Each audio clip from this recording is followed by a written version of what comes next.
Broadcasting live from the orbiting underground moon base, it's the LRRcast.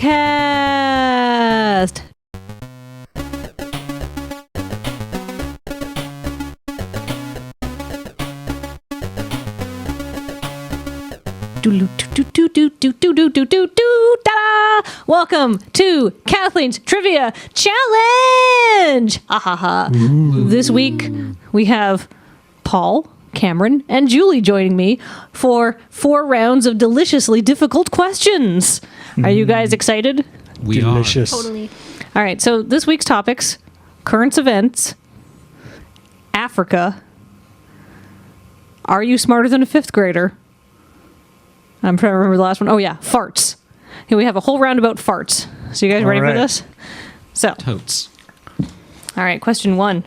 So I'm not going to ask you a question about this, but I just do want to say, as my intro, last week, conservative radio host Brian Fisher tweeted the following: if state surrenders to Big Gay on the RFRA, they have no idea about the forces they are releasing to their state. So I want to assure all of you listeners that we are not in the pocket of Big Gay. In fact, we support small local gay. So there you go. That was, of course, referencing Indiana's now amended Religious Freedom Act. So I guess they are in the pocket of Big Gay. So there you go.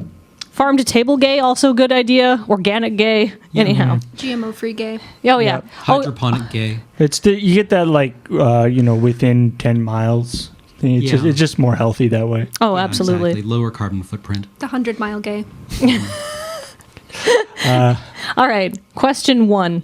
Wait, just quickly. So we're all You're all on the same discussing team. this. I'm going to read the question. together. You Okay. guys are going to talk it out, and then I will reveal if you are right or wrong. Okay. All right. All right. Question 1.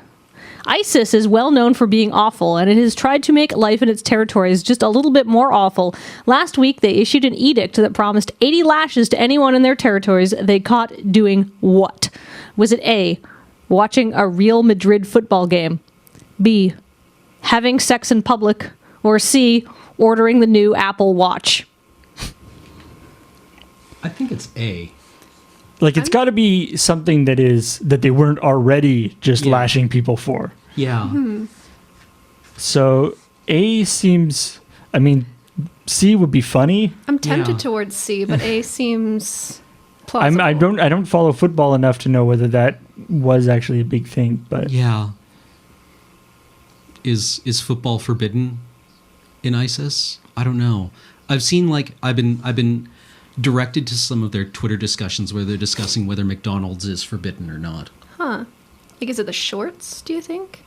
I don't know. I think they're discussing it The on fun. out in the open on Twitter. Yeah, it's weird. You'll get one fighter who's tweeting a picture of their bag of McDonald's, and they're with hashtags and shit talking about how they're pumped. Somebody smuggled some McDonald's in for them over the border from Turkey, and people are like, that's forbidden, right? And they're like, bullshit. Cam, It's fine. speak into the microphone. Sorry. All right, what's your answer, guys? All right,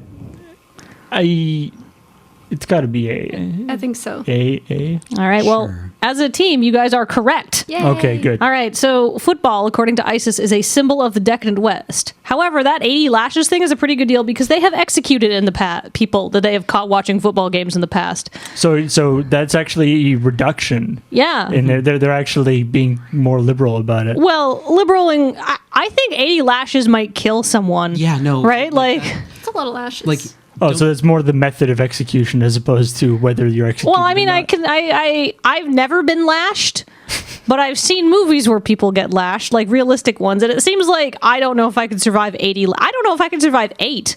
Yeah, no, in places where they lash you, don't they usually dole them out over the period of a few weeks? They do, yeah. Oh, God, so you can heal up and Yeah. not go numb. Yeah, so you don't. Well, it's so you don't die of shock. Oh, that sounds fucking awful. Yeah. And then just you have to come back for another 70 lashes or something. I do like the idea that football is a sign of the decadent West when we don't call it football. in the Well, I West. mean, Western Europe, right? Anyhow, Basically, ISIS is everywhere horrible. North America Yeah. calls it football. Yeah, that's why I called it football. There you go. For all you North American listeners who are confused, we're talking about soccer. All right, question 2. It must be a very, very small world indeed, because David Cameron, Prime Minister of the United Kingdom, recently revealed that he is distantly related to who?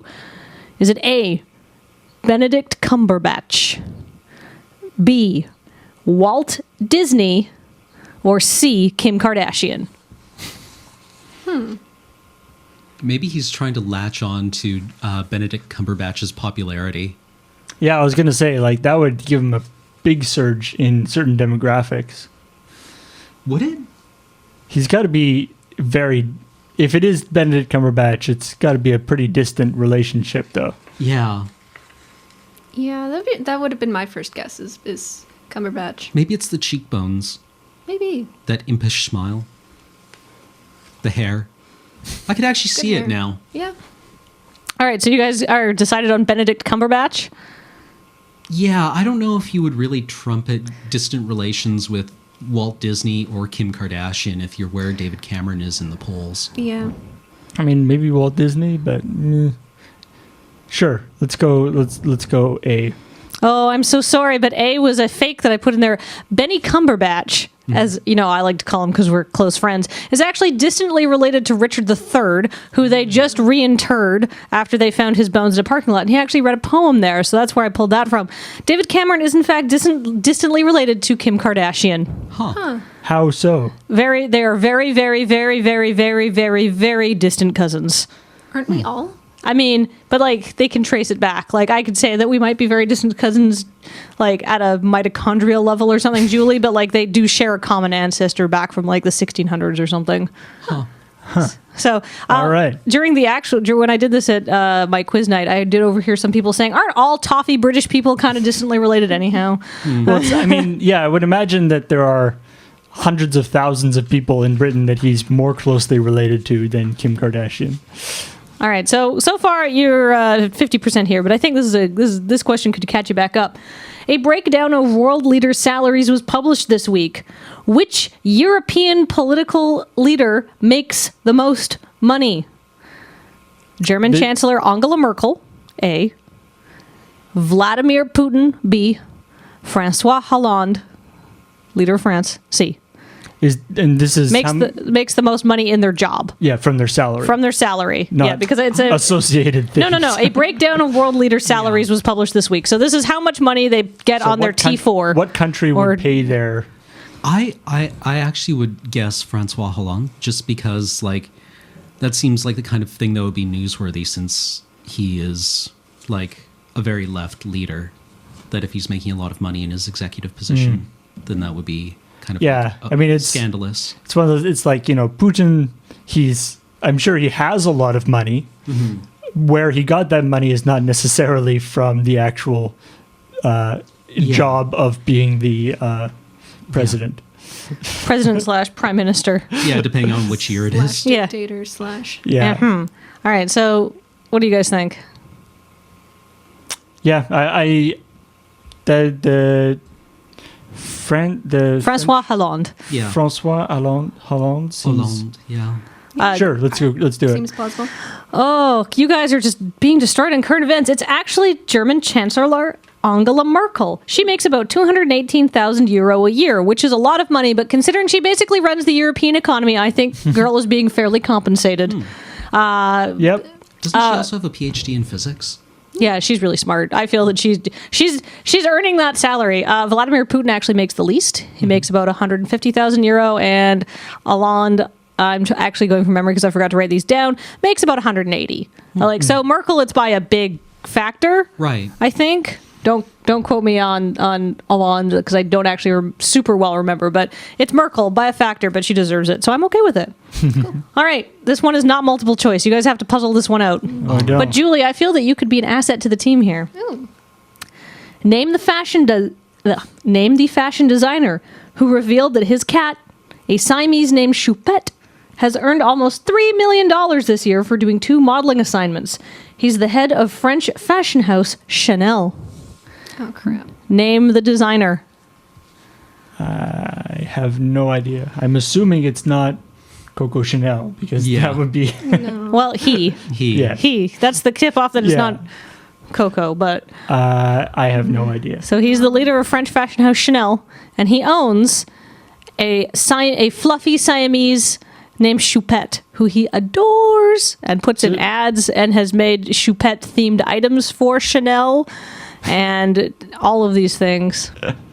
Wow. So the ads that Choupette has been getting money for are Chanel ads. I believe so. Choupette hasn't been like working for different design houses. No. Well, I mean, this guy is also in charge of his own line, and he designs for Fendi, I believe. So maybe Choupette was in a Fendi ad, but she's not going to be in a Prada ad. No. Muccia, Prada, and this guy, I think they're probably friends, actually. This is perhaps too narrowly focused to my interests. I figured that... Who does Kurt What's-His-Ass work for? Kurt What's-His-Ass? What's his ass? Kurt... Vonnegut? No. Never mind. Cobain? I don't know. See, okay, I'll give you guys a hint. He is always dressed in white and black, and he is quite old. In fact, I believe he's 81. That does not help me. No. No? I shop at Value Village. All right. I'm talking, of course, about Karl Lagerfeld. Karl yeah, Lagerfeld. That was the name I was looking for. Owned Kurt Choupette. Karl. Yeah. All right. You were really close. Sort of. All right. Current events is kind of kicking your guys' ass. Far closer than I was. Yeah. Yes. All right. Well, maybe you guys can get this. This megastar singer made an announcement on her Tumblr yesterday revealing that her mother has cancer, sparking a top trending Twitter hashtag and garnering news coverage by, and this is a selection of the many, CNN, Us Magazine, Time, TMZ, Gawker, Global, MTV, The Daily Mail, The Washington Post, Cosmopolitan, The Independent, The Globe and Mail, The CBC, The Toronto Sun. I could go on. So name this pop star. So this is not yesterday anymore, though. Eh? No. It came out yesterday. So it came. So in my notes, it actually says today. Oh, okay. But because this is last night's quiz, so this is in fact. This happened yesterday. This mega pop star revealed that her mother has cancer. It became a worldwide trending Twitter hashtag, and it was covered by every news outlet under the sun. Yeah, I know. I remember hearing about this, but I can't actually remember the name. I did not hear about this. No, apparently I'm not up on current events. No, me neither. All right. Well, I mean, it's a mega famous lady pop star, and people cared a lot. So perhaps you could deduce who this could be. You could work it out. InfoSec Taylor Swift didn't say anything about it, so not Taylor Swift. Lady Gaga? Yeah, or like Beyonce. People would care. People do care a lot about Queen Bey. Mm-hmm.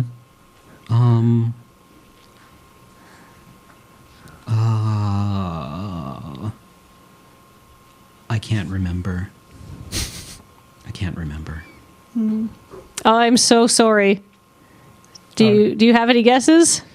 Hey, Lady Beyonce? Lady Beyonce. Unfortunately, Cam, InfoSec Taylor Swift may be a good source of InfoSec news, but is a poor source of Taylor Swift news because it was, in fact, Miss T. Swizzle. Oh. All right. So the one person I trusted. Maybe it was a respectful silence. Maybe.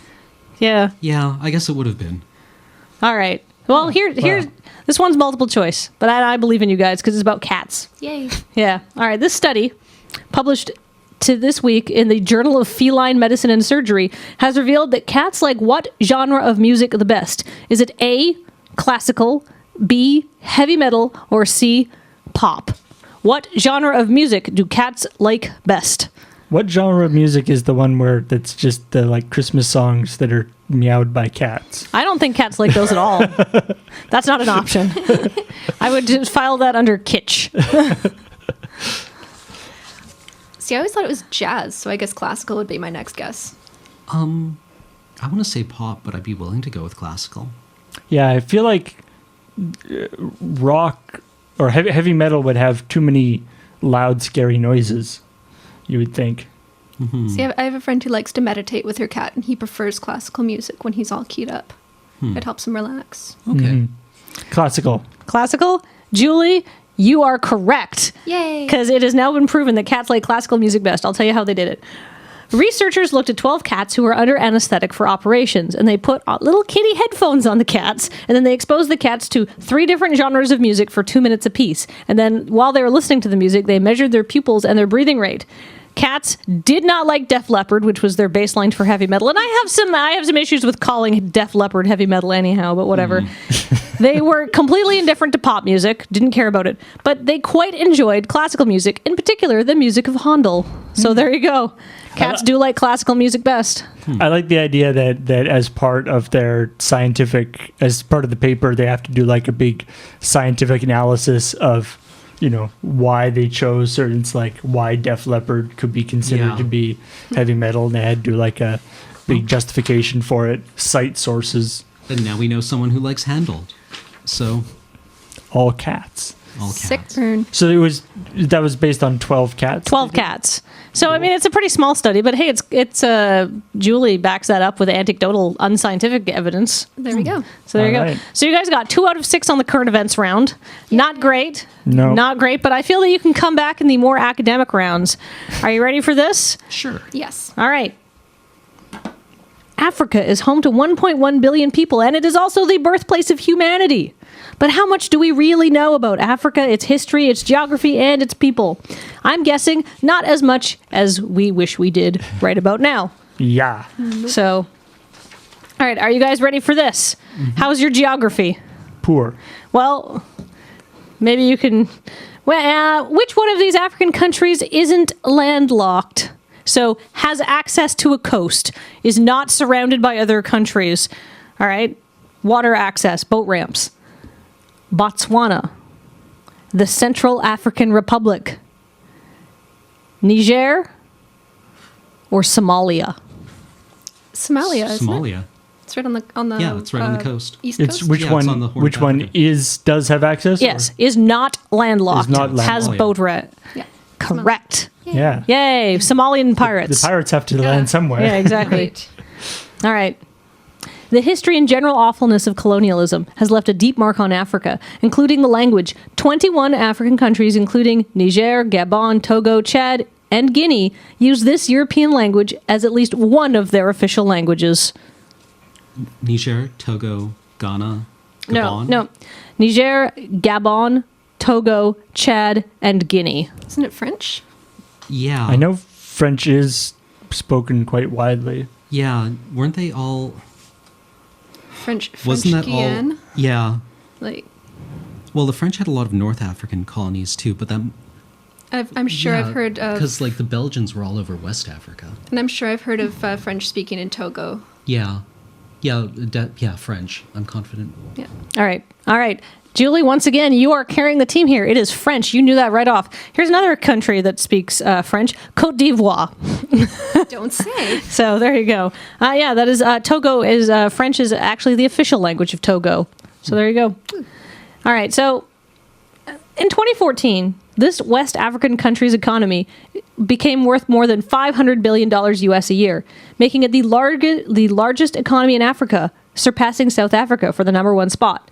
This West African country also has the world's 21st largest economy.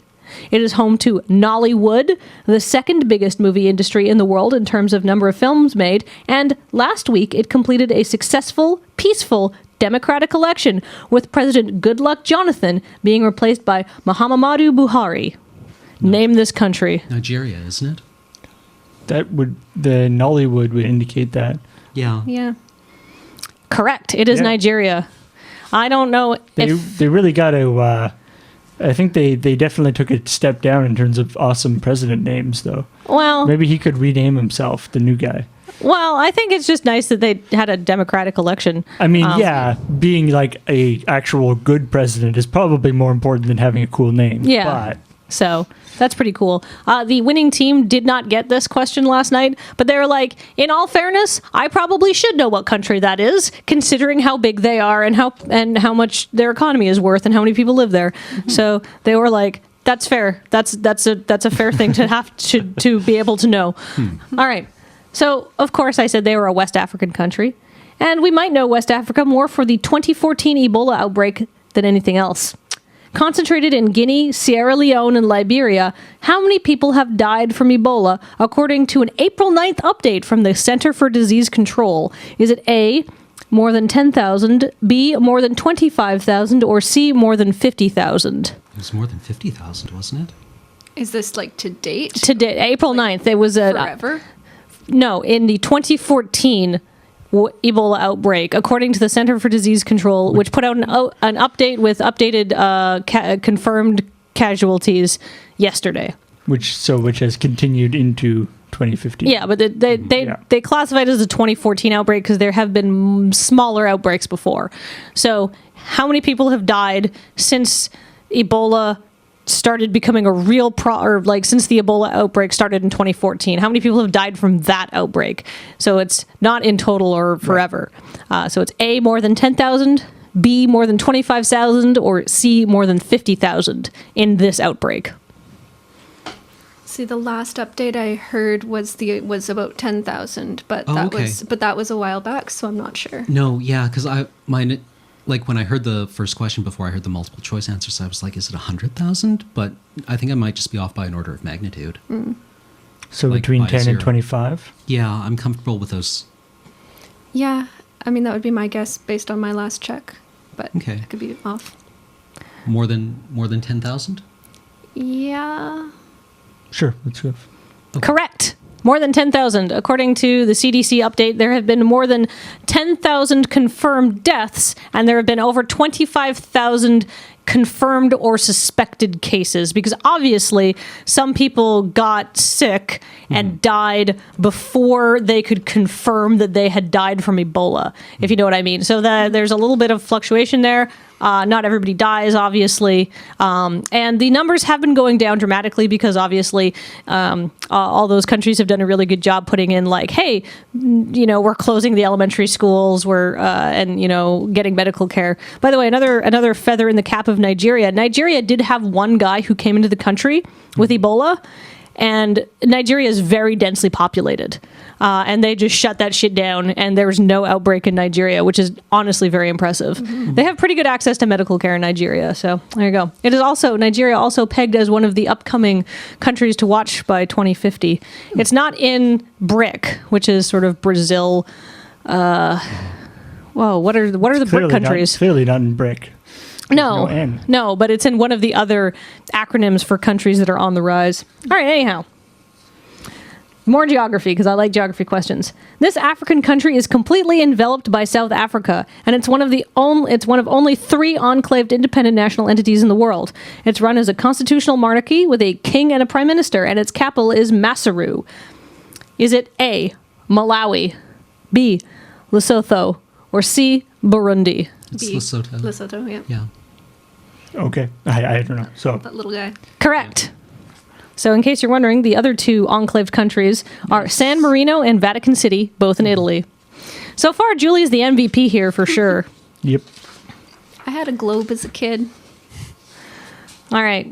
This country is the newest in Africa, having declared independence on July 9th, 2011. Central African Republic? Your guess is as good as mine. I thought Probably better. I thought it was Central African Republic. Yep. I'm happy to go with that. Sure. Sorry, it's South Sudan. Oh, right. Yeah. South of course. Sudan, the newest country. By a fairly good order of magnitude, actually. Mm-hmm. All right. Well, for at least 15 years, I think. 40 years? No, I looked up all of the independent states of all the countries in Africa, and I think there is some splitting up going on into the 80s or something. And they've changed names, but they haven't some countries have changed names. Yes. But they haven't actually changed their borders. Yes. Mm-hmm. All right. And then finally, an actual geography question. This lake is the largest of all African lakes and is the largest tropical lake in the world. It has a surface area of almost 69,000 square kilometers, and it occupies parts of Tanzania, Uganda, and Kenya. The Top Gear crew crossed this lake in their 2013 Africa special. Lake Victoria? Sure. Yeah. Ding, ding, ding. Yay, Lake Victoria. You guys did really well in the Africa round, actually. Let's see. How many? Yeah. How many I did questions not are have there? much 1, to 2. contribute to that round. That's okay. There's other rounds. The fart round. That's where 3, I'm going to 4, be big. 5, 6, Probably 7. not, actually. All right, out of 7 questions, you guys got that one right, that one right, that one right, that one right. You guys, in fact, only got 1 wrong. So you got 6 out of 7 on the Africa round. Awesome. So what you don't know in current events, you make up for in world knowledge. That's fair. All right, moving on. Are you smarter than a fifth grader? No, then- actually, really. The one question that didn't work, that we didn't get for the Africa one, was the one about current. Yeah. Yeah. I mean, that's fair. So there you go. All right. All right. Are you ready for this? Yes. The interior structure of the Earth has 4 layers differentiated by density. It's kind of like an onion. There's, of course, the solid inner core, but what are the other 3 layers? Outer core, mantle, and crust. Right? Yeah. Inner core, outer core, mantle, crust. Yeah. Yeah. Correct. Yay. Cool. Yay. So that's pretty good. Do.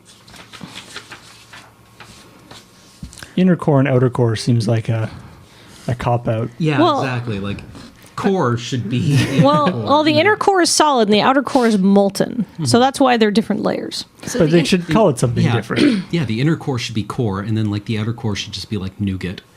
And then, Nougat, mantle, and crust. we should so have the a inner part core of is a hard core. Yeah. Oh. hardcore inner core. Yeah. Which U.S. state lies furthest west? Hawaii. Yeah. Are we talking? Yeah, if we're not if we're talking U.S. state. Yeah. That's a U.S. state. Yeah, sure. Or Unless- is Is it it Alaska? is it Alaska? That might One of the always- yeah. Aleutians? Right, the Aleutian thing. Alaska really stretches out there, Yeah. Yeah. I'm tempted to go with Alaska. and Yeah. probably Alaska gets messed up in the standard map projections. Yeah, because so you don't No. know. because it's so Yes. north. I mean, the Aleutians could be super far west, now that I think about it. Oh, this is going to be one of the ones where it's just like, well, we're idiots. It's actually Ohio. Yeah. Farthest west. That the westernmost edge of it is the farthest west. That's how it works in long jump. Yeah. No, in long jump it's the other way around. It's the closest to the. Oh, right. You're right. As long as you fall forward, you're good. Yeah, you want to fall Yeah. forward. Anyway, yeah, I like, unless it's a trick question, but Yeah. Alaska. Alaska? Alaska? Oh, you guys were so close to talking yourself to answering wrong, but then you were like, wait, what about Alaska? So good job, Paul. All All right, it is in fact Alaska. Alaska, because it is the furthest west, because as you said, the Aleutian Islands stretch so far. But because they cross the 180-degree line of longitude into the eastern hemisphere, because they come so close to Russia, Alaska is also the furthest eastern state. Isn't that a neat bit of trivia? That is a neat bit Yeah. of trivia. So there you go. Right. I guess, yeah. Depending on your definition of east and west. Yeah, I mean it's basically trivia, right? Because Yeah. they do venture into the eastern hemisphere, so therefore they are the furthest eastern state. It's the furthest eastern and western state. Does that mean that France, Germany, all those Western European countries are actually Eastern countries? Since they are over the GMT line? You're blowing Well, my mind here. I don't think that they would like to think of it like that, but maybe. Who wrote Hard Times and Little Dorrit? T.S. Eliot. Little Dorrit is... Or no, that's Little... Okay. I get the are you smarter than a fifth grader? It doesn't. No, it wouldn't be It T.S. doesn't. Eliot, It but- doesn't make. It's not fair if it's just questions about things fifth graders do. That's not. It's like, what kind of lunch does a fifth grader usually eat? It's like, yes, a fifth grader is going to be better at that. Are you than telling other me that a people. fifth grader is reading Little Dorrit right now? I have no idea because I don't know. I have never heard of that book. Hey, these are real questions from Are You Smarter Than a Fifth Grader? Okay. The show, which some people have said when I was reading up on this, that they said, some of these are more like, are you smarter than an 11th grader? Yeah. But that Where's this? Where's this? this was an American television cable show that was popular in the 90s. I think it was hosted by Jeff Foxworthy. Yeah. No, So, I mean, I guess wherever in America they are doing that, they may read that book. I Yeah, don't know. no, it's not T.S. Eliot. Obviously, Hard it's- Times and Little Dorrit? Yeah, Little Hard Dorrit. Times and Little Dorrit. Little Dorrit. I was thinking of something. And many other books, but these are my two selections from his lesser-known works. Oh, Hard Times. Oh, that's Dickens. Correct. Yeah, all right. Nice. Charles Oh, you Dickens. thought, right. 'cause They're two thought it- separate thought titles. I thought it was yeah. one title. No, that's. Oh no, those are Hard Dickens. Times, comma, Little Dorrit. Sorry for the confusion. All right, let's go to some anatomy. Where in humans is the pituitary gland located? Brain. Brain. It's Correct. In the brain. In the brain. The brain's another place that they totally cop out on naming things. There's a lot of sections of the brain that are named like the Latin for to the left, a little bit above the ear, Inner stuff brain. like that. Inside inner brain. Yep. It's Anyway. like sandwiches in there. Yeah. All right. This is good Canadian fifth grade stuff, and I do remember learning about this. Name the 5 Great Lakes. Superior, Huron, Michigan, Erie, Ontario. Correct. There you go. See? American fifth graders probably don't learn that though. Well, but I feel that some fifth graders, probably the fifth graders who live around there, probably do. who live in Michigan. What year did World War II begin? 1939. Correct. And finally, this mineral, made of iron sulfide, has a metallic luster and a yellow hue, which has led to its common nickname, fool's gold. Pyrite. Yay! I just wanted to get a mineral question in there. All right. So you guys did very well in the fifth grade round. Yay. Let's see. Yay. Out of 1, 2, 3, 4, 5. 6 questions. You got all 6 correct. Hooray! Yeah. Hooray! Yay. Your elementary school education was not in vain. That's where I peaked. Yay! Yay. All right. How do you feel about farts?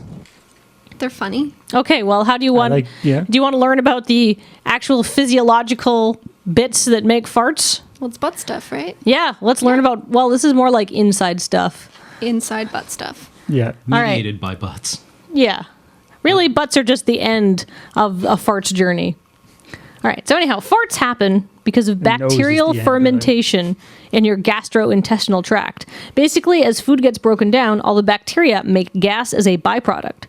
But farts are made up of a lot of different gases, so not everything that comes out of your butt is a result of that bacterial fermentation process. Sometimes other gases just get mixed into your farts.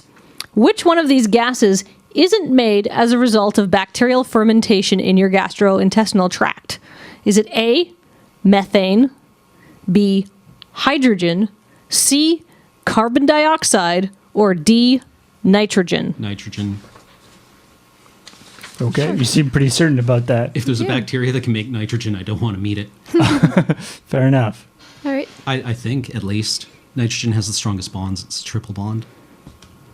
I'll go with the chemistry answer there. Yeah, And that's it's basically like inert.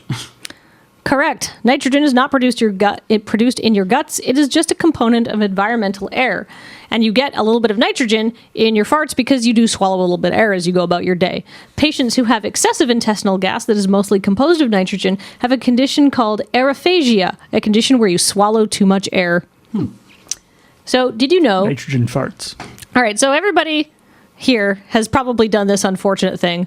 You've been in the shower and then you have farted and you're like, what came out of me? I have made a terrible mistake. Everyone's been there. Sure. But did you know that in fact 99% of the volume of your flatus is actually completely non-smelly gases and does not make you want to vomit? It is just trace compounds that give your butt breathings their own bouquet. What gives flatus its distinctive smell? Is it A, ammonia, B, fatty acids, or C, hydrogen sulfide? Hydrogen sulfide, isn't it? Yeah, I would think so. Well, hydrogen sulfide's like super toxic. And it smells really bad. But it's Yeah, but but that's it's sour we're gas, talking right? we're talking like minuscule amounts though. Yeah. Yeah, Like there's that sort of sulfury I guess so. thing. That would be my guess. Yeah, okay. Yeah, well, yeah, let's do it. All right, Julie is correct. Hydrogen sulfide. Now, that is a volatile sulfur compound, but it only comes out in very small amounts. And while that is, there are other volatile sulfur compounds that your digestive system actually makes. That is by far the most common. Okay. So there you go. Plus, ammonium smells like pee, not farts. Yeah. Well, and yeah, all your ammonia comes out in your urine, doesn't it? As far as I know. See, you can Just puzzle have- that one out. Have a big list of where all the smelly things in your body go when Well, they come out. Urea is a product of breaking. Like you actually eliminate all of your excess proteins through your urine. All right. Delish. When are you more likely to fart? Morning, afternoon, or evening? You can look to your own personal experience. Yeah, it's like, is this us personally, or this has been studied. People as a whole? This is people as a whole, but you probably follow this. What did those people eat, though? That's the trick. I don't know the exact dimensions of the scientific study, but it has been basically proven that humans are more likely to fart at one point of time in the other. And is it morning, afternoon, or evening? I remember a gentleman reading it, some sort of gentleman's guide to etiquette, and from I don't know if it was Emily Post era, but it mentioned, that the time to fart for a man to fart was while he was, doing his morning shaving routine. You could let a nice big long one for the day, and that should get you through until you're home alone in the evening again. Wow. It's like, I feel like physiologically, it's probably like mornings seem like the time when it would happen more. Just because you've been like horizontal for a really long time.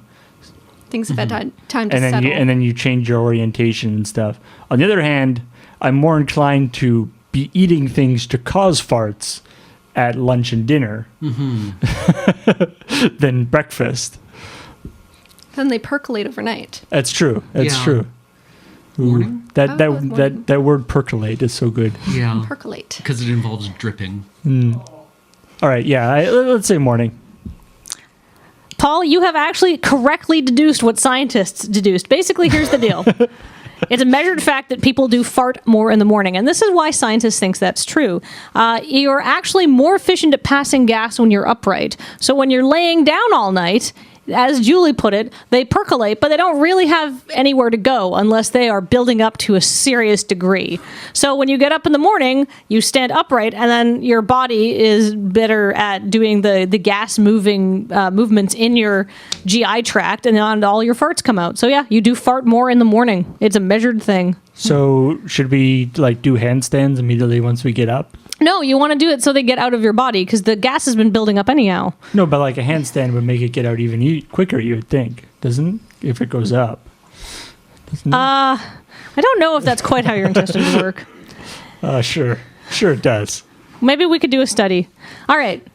As I said before, bacteria... We need millions of dollars in government grants to look at this. Figure out how to fart more efficiently. As I said before, bacteria in your gastrointestinal tract are what make farts, but not all parts of your GI tract are created equal in regards to bacterial distribution. Your GI tract includes a stomach, a colon. By the way, a colon is another word for large intestine and is actually the preferred scientific nomenclature if all of the diagrams I looked at are to be believed. A small intestine, a cecum, a rectum, and an anus. Which part makes the farts? Which part has the highest bacterial concentration? Colon. Yeah, the colon. Yeah, it seems reasonable. Correct. That is where all the bugs are. So that's where the farts come from. This is where the magic happens. Yeah. All right. True or false? You're more likely to pass gas at high altitudes. So if you're going on a ski vacation with your honey, should you invest in charcoal-lined underpants, or are you in the clear?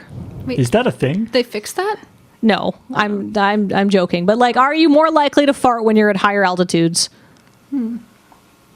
Yeah, I would think so. Less external air pressure. Yeah, but makes it easier for stuff to get out of your body. If there's going to be a difference, then yeah, I would assume so. Yeah. Better out than in. Sure.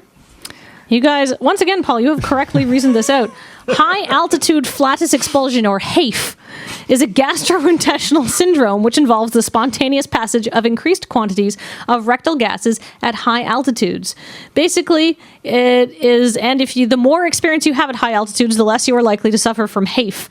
As external pressure decreases, the difference in pressure between the gas within the body and the atmosphere outside is higher, and the urge to expel gas to relieve the pressure is greater. So actually, wait. Get on the microphone. As you spend more time at high altitude, you're actually building up a resistance. Yeah, so you're probably also to mountain you're probably farts. also equalizing your pressure inside your body a little bit probably, too. Yeah, actually, but I just like the idea that you build up a stronger anus. So over a period of time, and you're better able to resist. So, is it actually to the point where it's dangerous? There's a syndrome, and people are no, it just means that you're real farty. If you like go up to high altitude and you're not used to it and you've never been up before, you're just like, whoa. And it's just like gas city. Don't hate the player, hate the game. Exactly. Cam, get up more on the microphone too. All right. Question 6. Oh, wait. No, I haven't dropped anything, so yeah. If you're worried about farting and have those farts smell, I would avoid cabbage, broccoli, cauliflower, Brussels sprouts, turnips, and kale. Because those are all members of what family of vegetables? Oh, they're all from mustard plants. Yeah. But what's the actual family of vegetables called? They're cruciferous vegetables, if that's a help to you. Farty vegetables. Flatulent vegetables. I don't know the term. I just know that they all... Mustards. No. I'm drawing a blank. This one's hard. We need to get a 5th grader in here. Yeah. Yep. 5th graders might know this. I am talking about brassicas. All right. Oh, yeah. Okay. Okay. I did not know that. You've heard this word before. I have, yeah. Yeah. So there you go. I think I might have been able to get that on my own, but I really that's the kind of thing that's just like my kind of trivia, is knowing what brassica vegetables are.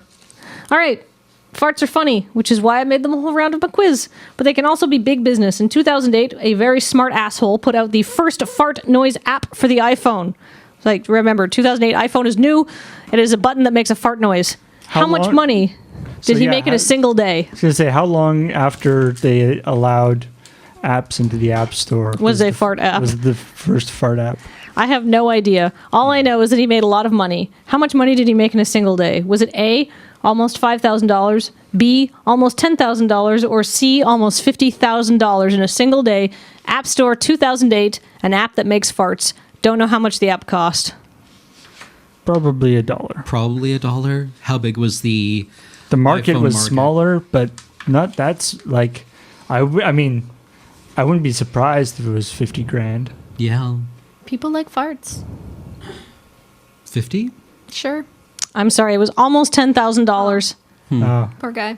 We were over optimistic. I don't know. It's still a lot of money for making basically a digital whoopee cushion. That's true. All right. Plays a WAV file when you press this button. Yeah. People actually really do like farts. In fact, according to Wikipedia, when was the first written mention of being able to fart at will? Was it A, the 5th century AD, B, the 9th century AD, or C, the 12th century AD? This may not actually be the first actual written mention of being able to fart at will, but this is the first surviving one that scholars have found of somebody not just farting for amusement, but being able to control their farts to fart at will. Well, there is that one lost canto of Beowulf. I would read the farts out of that. So the 5th century AD, the 9th century AD, or the 12th century AD? I have no idea. I guess it would be I would go as early as possible. like, Yeah. yeah, so 5th century? Sure. Why not? Ding, ding, ding, ding, ding. Historical comment on the ability to fart at will has been observed as early as Saint Augustine's The City of God, which was published in the 5th century AD. Augustine mentions men who have, and this is a direct quote from City of God, such command of their bowels that they can break wind continuously at will so as to produce the effect of singing. Nice. Thank you, Saint Augustine, for those words. So sad that Good fart at him. that practice has been lost over the years. Well, and I'm... Flatulence is next to godulence. All right. We've had a whole round on how farts are made, what's in them, and then some little fun fart trivia. So with that in mind, can you tell me what a flatulist is? Somebody who can fart at will, right? Yeah. A fartiste. That's a way better word. Yeah. If they're currently using flatulist, they should change it. What? Yeah. I almost thought you said flautist. This is a job, by the way. A flatulist is a job. Oh. What is it? A professional farter. Correct. Okay. Yeah. I put this question in there not because I expected many people to get it, because I need to tell you the story. A flatulist is a professional farter, an entertainer whose routine consists primarily of farting in a creative, musical, or amusing manner. The world's most famous flatulist was a man named Joseph Pujol. He was French, and he lived in Paris. He was famous for his remarkable control of his abdominal muscles, and that enabled him to fart at will. His stage name was Le Pétomane, which combines the French verb péter, to fart, with the man or maniac suffix, so it translated to fartomaniac. Joseph Pujol, the fartomaniac, performed at the Moulin Rouge, and he was a star attraction. Wow. Yep, I've heard of him. You've heard of Le Pétomane? I have. Yay! Sounds like a great man. Isn't that like the best trivia? So He you performed retired it- though at the beginning of World War I because he was horrified. Aw. He went back to being a baker because he was a baker, I think. Aw. What makes me sad? I mean, I'm sad that he retired. I'm also sad that he retired in World War One. So that means there probably aren't any like video or audio records. He's got his own Wikipedia entry, and I haven't looked for. I bet there might be some Pétomane footage out there. There is a professional farter today. He's an Englishman, and I cannot remember his name, but he also has his own Wikipedia page, and he does have. Is he on like America's Got Talent? I've seen them pop up England's on talent. British shows. Yeah, Got he was Talent? on Britain's Got Talent, and even though all of the judges laughed at him, they did not advance him. So his farting skills are unappreciated in today's world. Just sad. He was so fabulously dressed for that too. So there you go. So professional farters, a flatulist, le pétomaniac, or le pétomane, the fartomaniac. So out of the fart round, you 1, 2. You guys did really well on farts. And 1, 2, 3, 4, 5, 6, 7, 8, 9. We asked 9 questions. You got 8 correct. So good job. Overall, I think you made a stunning show in Kathleen's Trivia Challenge. And had you actually been there, you might have won the grand prize for your incredible farting knowledge. Yay. Yay! What was the overall score? It was Okay. I don't have a pen, so I haven't been able to count it out. So let's see. You got 8 out of 9 for farts. You got really bad. You did what? 2 out of 6 on current events? Yeah, that sounds right. Africa, you got 1, 2, 3, 4, 5, 6. You got 6 out of 7 on Africa. And then for Smarter Than a Fifth Grader, you got 1, 2, 3, 4, 5, 6. You got perfect on Smarter Than a Fifth Grader. So there you go. All right. 6 out of 6. So let's see. 9, 12, plus 7 is 19, plus 9. Ooh, thrill is Kathleen does basic arithmetic on. Are you smarter than a 5th grader? It's all So out part of the whole 28, thing. you got 10, 12. So you got 22 out of 28. Most of your points you lost in current event. So that's pretty good. Nice. So congratulations, guys. Yay! I All right. can't do the percent. I can't do the math to figure out what percent that is on the top, off the top of my head. Well, somebody will tell us. Yeah. All right. All right. Thanks for joining us. This has been the LRRcast. It's a little better than 70%.